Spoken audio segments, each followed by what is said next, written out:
So dear Danish, आपका welcome है दिल्ली में। Thank you so much sir.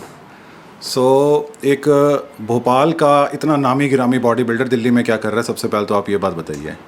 Sir Delhi में जैसा कि कहा जाता है इंडिया का हिंदुस्तान का दिल है, जी। तो वैसे मेरा भी दिल यहाँ पे लगा हुआ है, अच्छा। Just because of my coach, मेरे गुरुजी। हम्म। सो मोटिवेशन लेने के लिए आ जाता हूँ सर हर कुछ दिन में। अगर मुझे लगता है कि थोड़ा सा मोटिवेशन कम हो रहा है, डिसिप्लिन थोड़ा सा कम हो रहा है, तो फिर मैं अपने कोच के पास आता हूँ, उनसे मिलता हूँ, उनके साथ ट्रेनिंग करता हूँ। अच्छा। तो एक नया रिचार्ज मुझे मिल जाता है, तो उसलिए दिल्ली आना लगा रहता ये है। तो बड़ी अच्छी आपने बात बताई कि अपने गुरु के साथ वर्कआउट करके आपको मोटिवेशन और रिचार्जिंग दोनों बिल्कुल चीज़ें आपकी हो जाती बिल्कुल हैं। सर। तो आपने चलो ये तो बात बता दी कि आप दिल्ली आते हो अपने गुरु जी के पास में। कौन है एग्जैक्टली आपके कोच?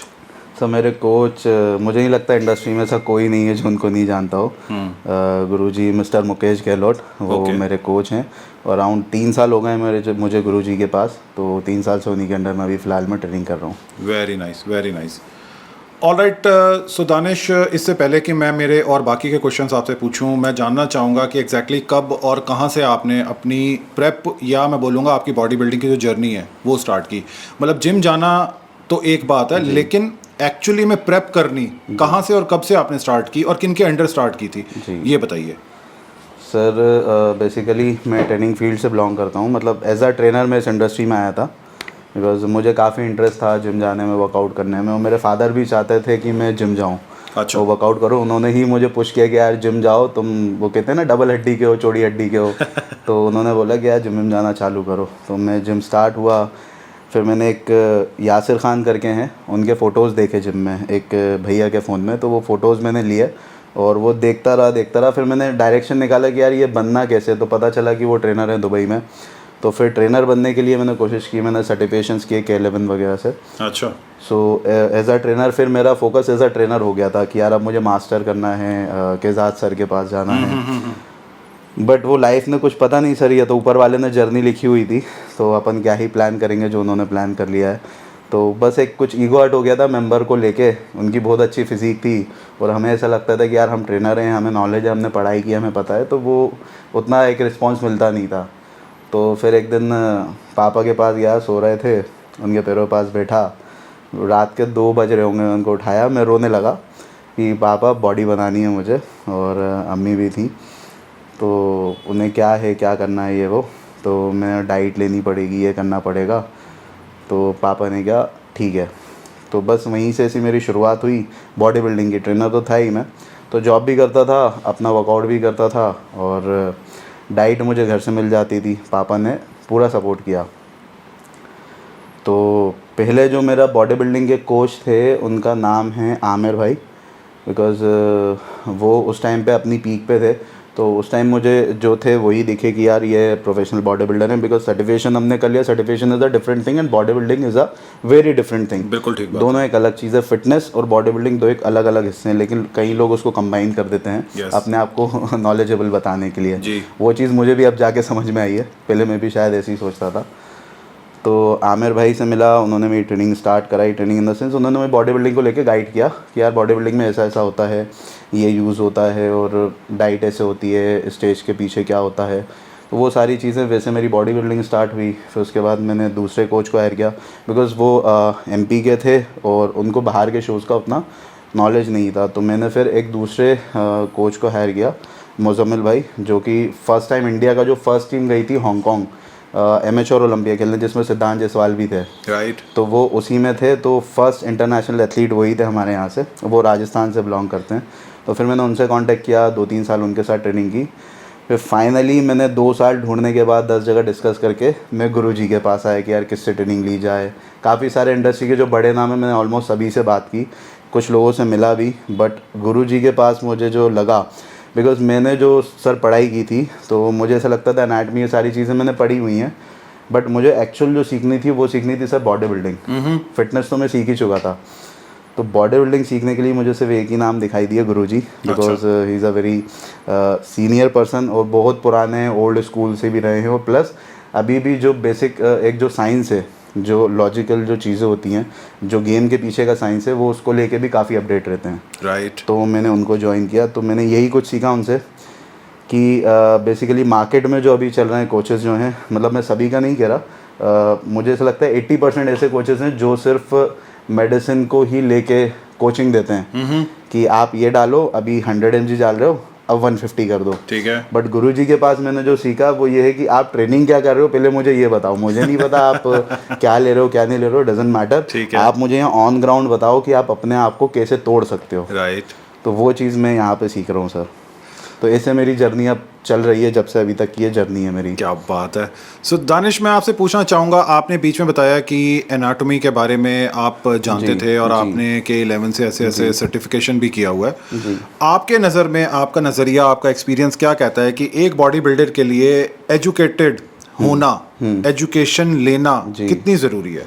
सर मुझे ऐसा लगता है अगर उनको प्रोफेशनली जाना है, बिकॉज अगर वो प्रोफेशनल बॉडी बिल्डर बनेंगे तो 110% वो आगे चल के कोच भी बनेंगे। ठीक है। वो लोगों को गाइड भी करेंगे।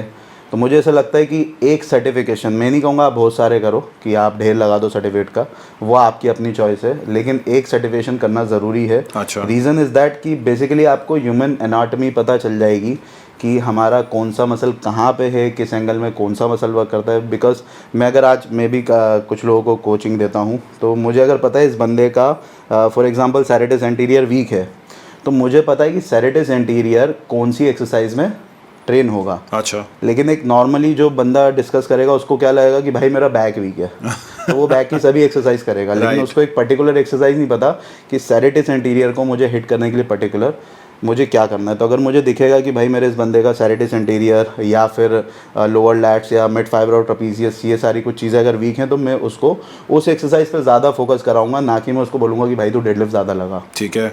क्योंकि वो दोनों अलग अलग मसल को ट्रेन कर रहे हैं बैक के। सो यानी आपके नज़र में एजुकेशन बहुत ज़रूरी है? बहुत ज़रूरी है सर। All right. बात करते हैं चैम्पियनशिप्स के बारे में कि इंडिया में बहुत सारी चैम्पियनशिप्स होती हैं जी। और मेरा अक्सर आपसे जो मिलना जुलना हुआ है वो हुआ है IHFF शेरू क्लासिक में जी। और वहीं पर मैंने आपकी स्टेज की जो जितनी भी आपकी परफॉर्मेंस रही है डे बाय डे, या मैं कहूँगा चैम्पियनशिप बाय चैम्पियनशिप, वो हमेशा इंक्रीज़ हुई है। जी। ऐसा क्यों है कि अक्सर आप मेरे को शेरू क्लासिक के अंदर नज़र आए हैं और बाकी चैम्पियनशिप्स में बहुत कम नज़र आए हैं या ना के बराबर दिखे हैं? ऐसा क्यों? सर बिकॉज रीज़न सिंपल है, टारगेट एक ही है और हर एक एथलीट का यही सपना है कि वो एक दिन ओलंपिया के स्टेज पे जाए। स्पेशली हमारे इंडिया में ना इमोशंस ज़्यादा हैं, तो बस वही इमोशंस के साथ गेम चल रहा है। तो मुझे ऐसा लगता क्या है, फैक्ट ही यही है कि फ़िलहाल कोई भी अभी दूसरा रास्ता नहीं है ओलंपिया तक जाने का। बिकॉज ओलंपिया का पहले जो स्टेप है, फर्स्ट स्टेप है, वो है कि भाई आपको प्रो कार्ड लेना है और प्रो कार्ड लेने के बाद फिर आपको प्रो एथलीट्स के साथ compete करना है। देन अगर आप वहाँ पे चैम्पियन बनते हो, आप क्वालिफाई कर जाते हो ओलंपिया के लिए, तो बाकी कोई दूसरे से शोज़ हैं नहीं जो IFBB का ऑफिशियल प्रो कार्ड ऑफ़र करते हो। तो इसलिए मैं उन शोज़ में जाके, मुझे ऐसा लगता है कि अगर आपका कोई टारगेट है तो आपको सिर्फ उसी टारगेट पर फोकस करना चाहिए, ना कि अदर डायरेक्शन में भी आपको ध्यान देना चाहिए। ठीक है। इसी से जुड़ी हुई मैं एक और बात आपसे पूछना चाहूँगा, आखिर ऐसा क्या क्रेज़ है प्रो कार्ड को लेकर के कि बिना प्रो कार्ड के आपकी जो कैरियर की ग्रोथ है वो आगे नहीं जा सकती है? क्या प्रो कार्ड के बिना आप अपना कैरियर जो है वो आगे नहीं बढ़ा सकते?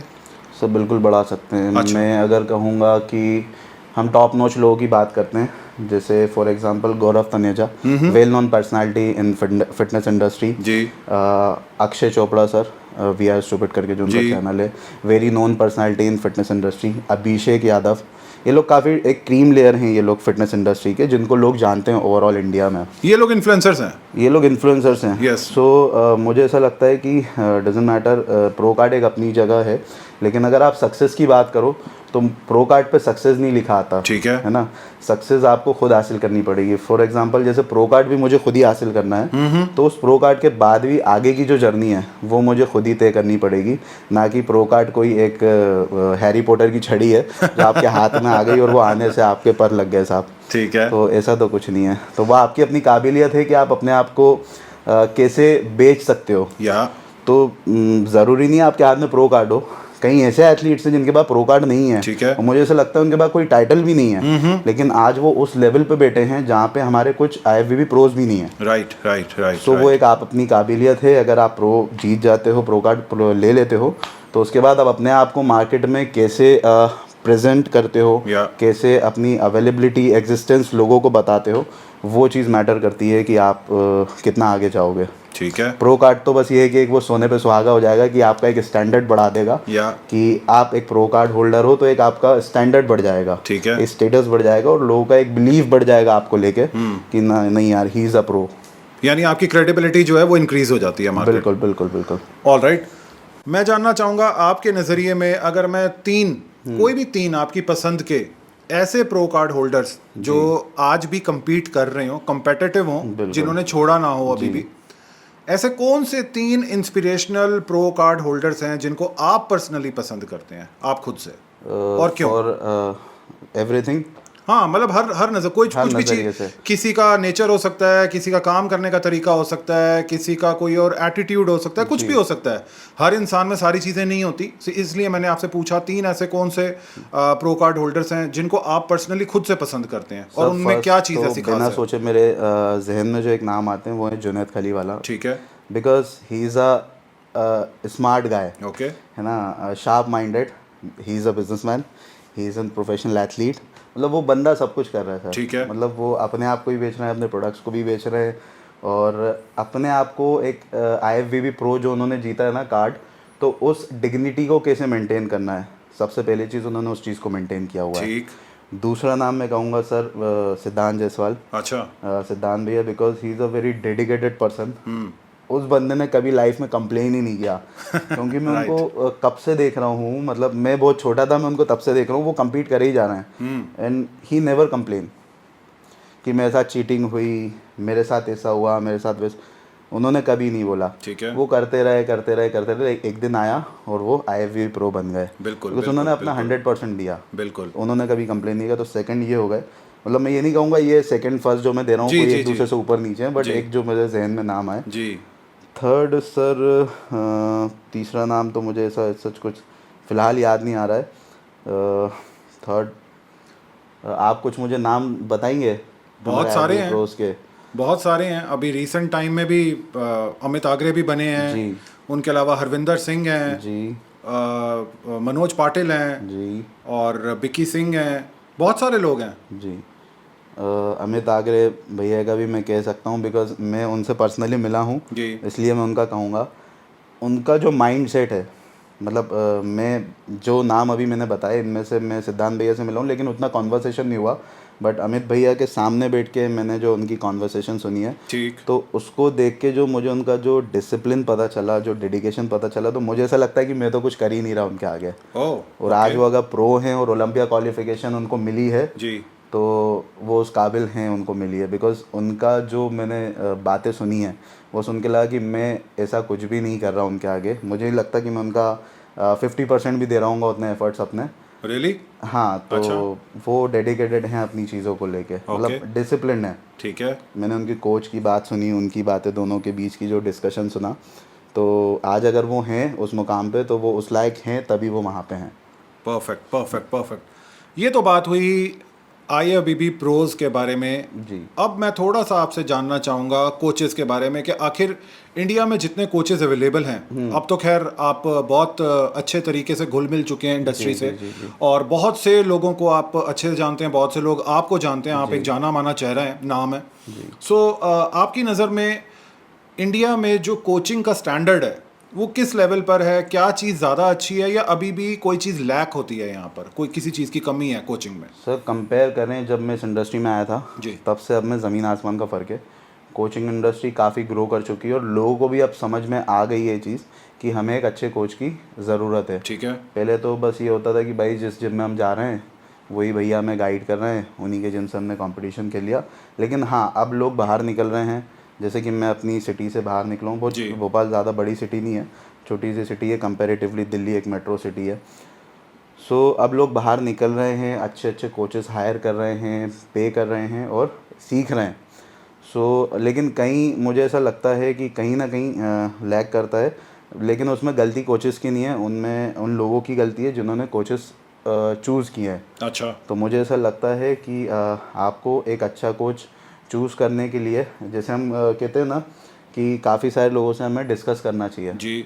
आप बिलीव ऐसा मत करो कि सिर्फ आपने उनका सोशल मीडिया देख लिया और आप उनके पास चले, लेकिन आप इंडस्ट्री के जो सीनियर्स हैं, जो नोन लोग हैं जिनको नॉलेज है, आप उनसे भी एक बार डिस्कस करो कि यार मैं इनके साथ में काम करना चाह रहा हूँ। ठीक है। और आप एक सबका राय मशवरा लेके और फिर उस नतीजे पर पहुँचो। दूसरा, आपको भी इतना पता होना चाहिए कि आप जिनके अंडर में कर रहे हो वो सही हैं, बिकॉज उसके लिए जैसे कि आपने फर्स्ट क्वेश्चन या सेकंड क्वेश्चन जो पूछा था ना कि एजुकेशन कितनी ज़रूरी है, yes. तो यहाँ पे वो एजुकेशन काम आती है सर। ओके। कि आपको अगर एनाटमी पता होगी, आपको एक बेसिक साइंस पता होगा, तो आप जब अपने उन कोच से डिस्कस करोगे ना, तो आपको पता चलेगा कि वो कहाँ स्टैंड करते हैं। तो आपको अगर वो सारी चीज़ें पता होंगी तो आप पता कर सकते हो कि हाँ, he is the right guy और ये बंदा सही नहीं है, मुझे इनसे दूर रहना है। तो एजुकेशन वहाँ काम आती है। तो वो ज़रूरी है, एजुकेशन वहाँ पे भी है। सो लेट्स से अगर मैं मुकेश जी के अलावा आपसे पूछना चाहूँ, आप और किन को मानते हैं कि जिनको नॉलेज है या जिनके पास में एजुकेशन है या बहुत ही एक संभली हुई जो कोचिंग होती है वो अपने एथलीट्स को, स्टूडेंट्स को देते हैं, ये आप किन को मतलब क्रेडिट देना चाहेंगे मुकेश जी के अलावा? मुकेश सर के अलावा सर मैं अभी जैसा कि सभी जानते हैं सिद्धांत जायसवाल। ठीक। और उनके अलावा तो सिद्धांत जायसवाल की कोचिंग से आप संतुष्टि रखते हैं, मतलब वो जो जिस तरीके से करवाते हैं अच्छा करवाते जो हैं? बंदे देखे हैं, because body building is game, क्योंकि अब वो गेम है, अब हर आदमी पढ़ा लिखा है, सब समझदार है, क्योंकि ये एक थोड़ा सा रिस्की गेम भी कहा जाता है। तो कोच का काम ये होता है कि आप अपने बंदे को सेफ रखते हुए, एब्सोल्युटली, है ना, जैसे अभी मैं कैब से आया तो ड्राइवर का काम ये नहीं कि बस मुझे पहुंचा दिया कैसे भी, कहीं भी ठोक ठाक के बस ठीक लोकेशन पे पहुंचाना है। या उनका काम है कि वो मुझे सेफली वहां तक पहुंचा दें। तो वही कोच का काम है। तो मुझे ऐसा लगता है कि उनको उतना नॉलेज है और उन्होंने भी काफ़ी सारे बाहर के जो कोचेस हैं उनके साथ में काम किया है और अपने लाइफ के एक्सपीरियंस से जो उन्होंने सीखा है। और उनके जो मैंने बंदे देखे हैं, क्योंकि स्टेज पे सर एक चीज़ मैटर करती है, लोग बोलते हैं कि यार वो ये करके आ रहा है, वो ये डाल के आ रहा है, उसने इतना यूज़ किया है, या कुछ भी कहता है। स्टेज पे सिर्फ एक चीज़ मैटर करती है कि आपने पीक हिट किया कि नहीं। राइट। क्योंकि वो 2 मिनट की जो आप अपनी परफॉर्मेंस देते हो, उस परफॉर्मेंस में अगर आपने अपनी पीक हिट कर दी तो आपका जो पूरा साल था वो सक्सेस हो गया। लेकिन आपने पूरा साल कितनी मेहनत की हो, कुछ भी किया हो, और आप अगर वो पीक हिट करके नहीं आ रहे स्टेज पे, करोड़ों रुपए खर्चा कर दियो, डजेंट मैटर, लेकिन वो 2 मिनट के लिए वहाँ पे स्टेज पे पीक नहीं आई, तो वो आपका पूरा साल, वो पूरा पैसा वेस्ट है। बिल्कुल ठीक मुझे है। ऐसा लगता है।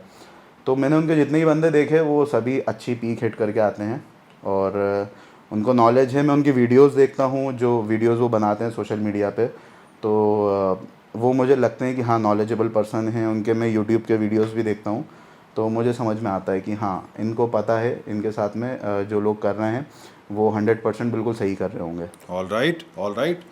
बात करते हैं अब सेंटिमेंट्स के बारे में कि आखिर एथलीट्स जो हैं उनके अंदर कैसे सेंटिमेंट्स हैं, क्योंकि चैंपियनशिप्स तो देखिए अब वापस से आने लग पड़ी हैं जी। और माहौल जो है वो थोड़ा सा बटा हुआ है, कुछ लोग लेफ्ट में हैं तो कुछ लोग राइट में हैं जी। सो आप बीइंग अ एथलीट होते हुए और भी बहुत सारे एथलीट से बात करते होंगे या आपके कानों में आवाज़ पड़ती होगी, एक्चुअल में एथलीट के दिमाग में और दिल में आज के टाइम में क्या चीज़ है, क्या चीज़ चल रही है?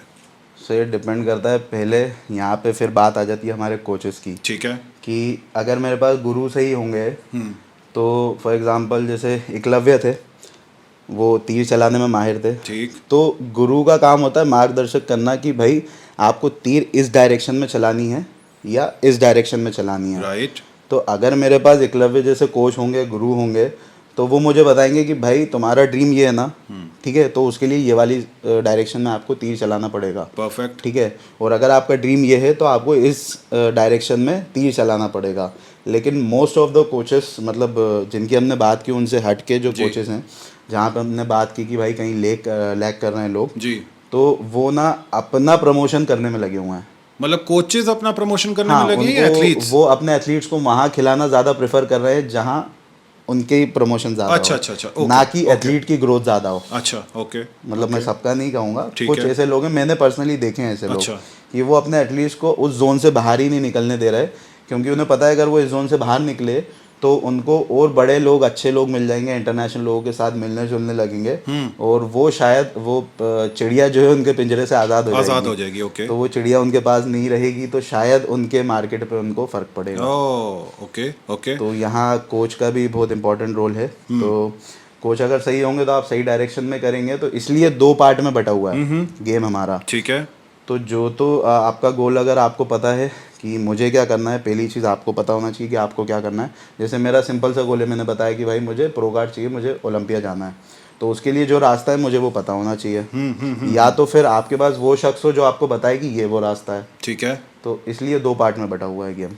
मैं एक बहुत ही इंपॉर्टेंट क्वेश्चन एथलीट्स के नज़रिए से पूछना चाहूँगा आपसे कि जो भी जन अपने आप को कम्पेटिटिव एथलीट बनाना चाहते हैं, ऑफ कोर्स ये बात है कि उनको अपने आप को बिल्कुल लगा देना पड़ता है इस गेम के लिए, दिन और रात के हिसाब से, और साथ में बहुत सारी एक टीम, बहुत सारी एनर्जी, बहुत सारे एफर्ट्स की ज़रूरत रहती है। इसमें जो सबसे बड़ा फैक्टर होता है वो होता है पैसा। जी। सो आपकी राय ऐसे लोगों, ऐसे एथलीट्स के लिए क्या होगी जो इस फील्ड में आना चाहते हैं लेकिन अपने आप को वो साथ के साथ फाइनेंशियली कैसे एक सिक्योर रखें और उनका काम ना रुके, काम चलता रहे, जी। वो कैसे करना चाहिए? उसका क्या फॉर्मूला होता यहाँ पे होगा? मैं अपने आप को भी रख सकता हूँ, बिकॉज मैं भोपाल से बिलोंग करता हूँ, मेरे कोच दिल्ली से हैं, मैं ऑनलाइन ट्रेनिंग ले रहा हूँ। ठीक है, एक्सपेंस सभी के होते हैं। सो मेरा ये मानना है कि अगर आपको बॉडी बिल्डिंग करनी है तो हर आदमी जानता है कि बॉडी बिल्डिंग बहुत एक्सपेंसिव गेम है। बिल्कुल ठीक हर है। आदमी जानता है, मतलब जीरो से लेके ऊपर तक का आदमी जानता है कि भाई ये एक एक्सपेंसिव गेम है।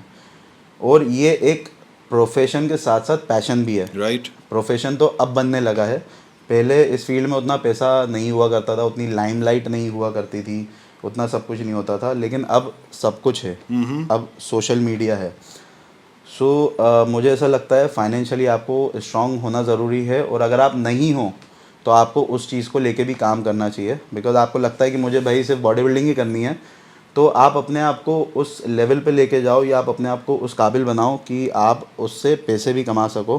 फॉर एग्जांपल ब्रांड्स हैं, आज की डेट में हज़ारों ब्रांड्स हैं, है ना, जो आपको सपोर्ट करने के लिए तैयार हैं। जैसे आज अमित आगरे जी हैं, वो ओलंपिया क्वालिफिकेशन जब उनको मिली तो सीधा ही जो हमारा फिटलाइन है, उन्होंने बोला कि भाई हम आपको सीधा स्पॉन्सर देते हैं, वो उनका पूरा एक्सपेंस उठा रहे हैं।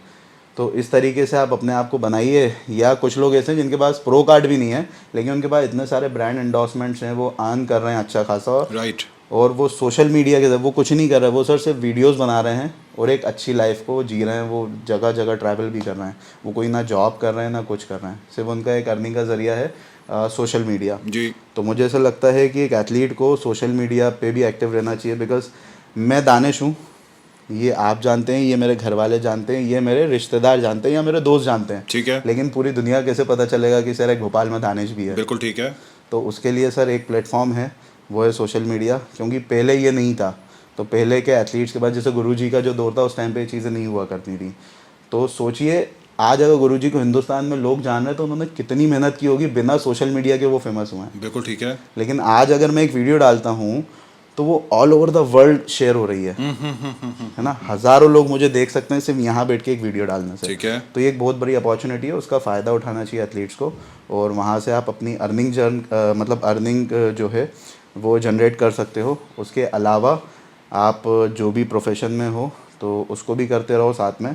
Because body building is not like कि भाई जिम अंडा chicken, because you have family, है ना, आपके अपने शौक भी हैं, दूसरे भी, ठीक है।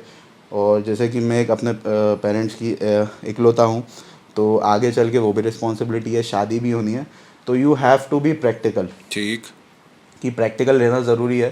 बिकॉज बॉडी बिल्डर्स की सर एक मिस्टेक्स मैंने देखी है, जैसे कि आपने कहा कि अर्निंग के लिए इनको करना चाहिए जी, कि जब वो उनका एक राइज कर रहे होते हैं ना, जो एक ग्राफ जब ऐसे जा रहा होता है, तो उस टाइम पे सिर्फ वो ऐसे घोड़े की तरह चाल चल रहे होते हैं, जिम अंडा चिकन और घर, दैट सेट।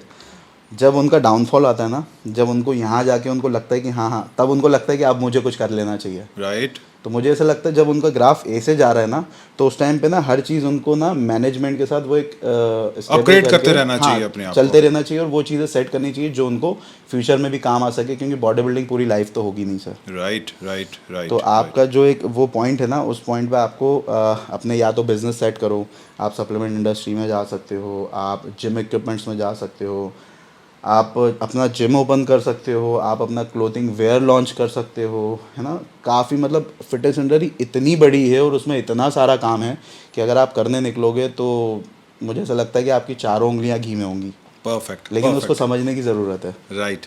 सो जाते जाते मैं आपसे लास्ट एक क्वेश्चन पूछना चाहूँगा कि अब नेक्स्ट किस चैंपियनशिप में आप नजर आएंगे स्टेज पर, और क्या आपका टारगेट है? सर नेक्स्ट मुंबई में जो हमारा शो हो रहा है एमेच्योर ओलंपिया, 20, 21, 22 शेरू दिसंबर, क्लासिक, ओके। वही डेट है IHFF। जी। सो उसी का टारगेट है, उसी के लिए पूरी मेहनत चल रही है। 3 हफ्ते और बल्किंग फेज के बचे हैं और 20 तारीख से प्रिपरेशन मेरी स्टार्ट हो जाएगी उस शो के लिए। ओके। सो टारगेट वही है, प्रो कार्ड। और फिर से मैं अभी कोशिश करूँगा प्रो कार्ड के लिए। तो जब तक प्रो कार्ड मिल नहीं जाता, और बट प्रो कार्ड के बाद इस फुल स्टॉप नहीं लग जाएगा कि भाई प्रो कार्ड जीत लिया अब हाँ मैं घर पे बैठूंगा, नहीं। प्रो कार्ड एक फर्स्ट स्टेप है। फॉर एग्जांपल मैं अभी बोर्ड एग्ज़ाम दे रहा हूँ, उसके बाद मास्टर्स भी करना रहेगा। एब्सोल्युटली। तो अभी बोर्ड एग्ज़ाम की तैयारी चल रही है, तो उसके लिए पूरा 100% देना है। तो जब तक मैं वो क्लियर नहीं कर लूँगा तो तब तक तो सर मैं रुकने वाला नहीं हूँ और चुप नहीं बैठूँगा, शांत नहीं बैठूँगा। तो अपना 100% दूंगा और बस यही सब कोशिशें हैं जिसमें हम लगे हुए हैं। चलिए, आपको बहुत बहुत मुबारकबाद और वेरी बेस्ट ऑफ लक है आपकी नेक्स्ट चैंपियनशिप थैंक के यू लिए। सो मच, थैंक यू सो और मच उम्मीद करते हैं कि इस बार जो आपकी इच्छाएं हैं यानी कि प्रो कार्ड विन कर लेने की, वो ज़रूर आपके हाथ लगे। और हम सब आपको नेक्स्ट टाइम कह करके बुलाएं, IFBB pro Danish. Thank you सो। मेरा खुद ड्रीम है कि जब मैं जीतूं तो मैं अपना इंस्टा आईडी ना हैंडल चेंज कर दूंगा और वहाँ पे वो नाम लिखा हो, मतलब वो सुन के ना वो गूज बम्स आ जाते हैं कि this is your brother Yeah. IFBB pro Danish Khan. Yeah. तो ये टाइटल मुझे चाहिए। इंशाल्लाह ज़रूर होगा। Thank you so much sir, thank you so much, very best of luck, thank thank you. You so much.